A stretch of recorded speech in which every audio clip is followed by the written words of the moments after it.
Well, hello everyone. I am Matt Williamson. How's everyone doing? A little chilly out there, but hey, tis the season.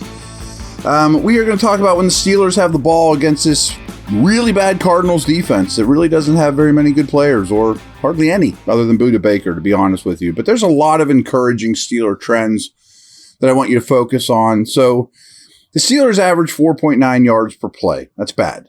But over their past 3 games, they're up to 5.4. Pretty good. The Cardinals allows 5.5, but 5.7 over their last 3 games. Horrendous. Last week, they gave up 6.9 yards per play and 457 total yards of offense to the Rams. Yikes. Still, the Steelers' offense is 28th in points per game, but the Arizona defense is 31st. In terms of EPA per play, Washington is the only defense worse than the Cardinals in 2023, and they are dead last in success rate as well, which is kind of down-to-down defense, dead last. The Steelers' offense converts a series of downs into a new series of downs 66% of the time, which is 28th. League average is 70%. However, Arizona's defense allows 77%, worst in the league. The Steelers pass the football on 56.2% of their plays, which is higher than just 9 teams. But over the past 3 weeks, they are averaging just 48.7% of their offensive snaps. Just throwing it 48% of their offensive snaps. So the last 3 weeks, they're running it more than they're throwing it, which is not common in the NFL. Only 3 teams pass the ball a lower percent of the time over the past 3 weeks. Last week, Pickett attempted 33 passes, and the Steelers ran the ball 33 times. Only the Jets and Panthers are seeing a higher percentage of run plays than Arizona. The Steelers also have a drop-back rate of 38% when leading in the second half of games. Only 2 offenses are lower in such circumstances. The Cardinals defense is first in the league in seeing 22 personnel, 2 backs, 2 tight ends, and third in seeing 20 personnel, 2 backs, 0 tight ends. So a lot of people are attacking them with 2 backs. It's probably because of teams they play with fullbacks, Niners, etc. 18% of their defensive snaps have faced 2 running backs on the field, which is extremely, extremely high. Only the Bears and Vikings allow a higher completion percentage than Arizona's defense, and the Cardinals' 5.7 touchdown rate is 31st. Matthew Stafford threw for 4 touchdowns against the Cardinals last week. Not super uncommon. Pickett hasn't thrown an interception in his last 208 games. That is 7 straight games, or just 208 passing attempts. That's 7 straight games. Both are all-time Steeler records. His 278 passing yards last week are the second most of Pickett's career and the most in a game in which he didn't turn the ball over. Last week, 24.2 of Pickett's passes were 15-plus air yards downfield, which is his second highest of the season. 39.3% of his throws were between the numbers. That was his highest of the season. I knew it was high. I didn't know it was number 1 until just then. George Pickens. Target rate has stayed between 15 and 18% over his past 4 games. Of all the pass catchers in the league with at least 50 targets, Pickens' 13.4 average depth of target is 10th highest. Over his past 5 games, Pickens has just 13 catches, though, for 162 yards and hasn't had more than 6 targets in any of those contests. Calvin Austin has just 6 targets over his past 6 games and just 27 receiving yards. 49.3 of the targets against Arizona this year have gone to receivers aligned on the outside. That's the highest percentage in the NFL. Pickens and Johnson are 2nd and 10th, respectively, in percentage of their routes aligned from the outside in the whole league. Arizona is allowing wide receivers to catch a league-high 71.5% of their targets with 9.2 yards allowed per target to the position, which is 30th.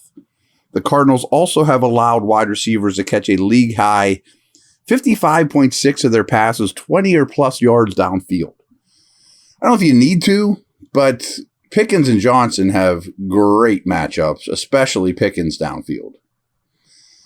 So, after getting 13 targets all season long before last week, Pat Freiermuth was targeted 11 times in Week 12. He caught 9 passes for 120 yards, which was the first time a Steelers tight end eclipsed 100 receiving yards since Vance McDonald in 2018.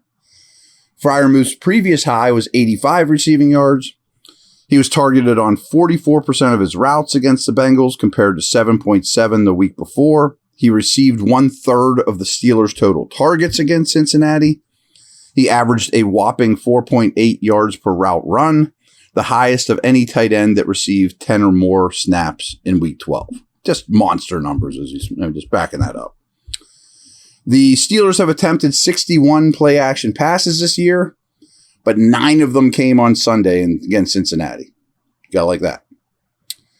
The Cardinals don't have anyone with more than 5 sacks this season, but they have 13 different Arizona defenders have recorded a sack this season. BJ Ojulari is tied for second amongst rookies with 4 sacks. Good young player. Their 2.7 sacks per game is right around league average, but their pressure rate is the second lowest amongst all defenses, and the Cardinals' defense is blitzing the lowest rate in the league.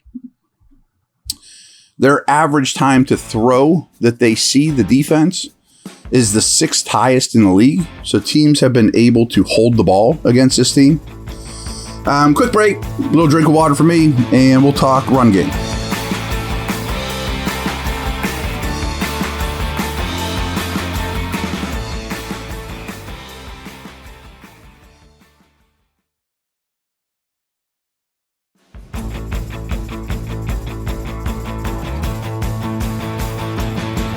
Your Steelers have rushed for 153 yards or more in 4 straight games. Over that 4-game stretch, they average 174 yards on the ground.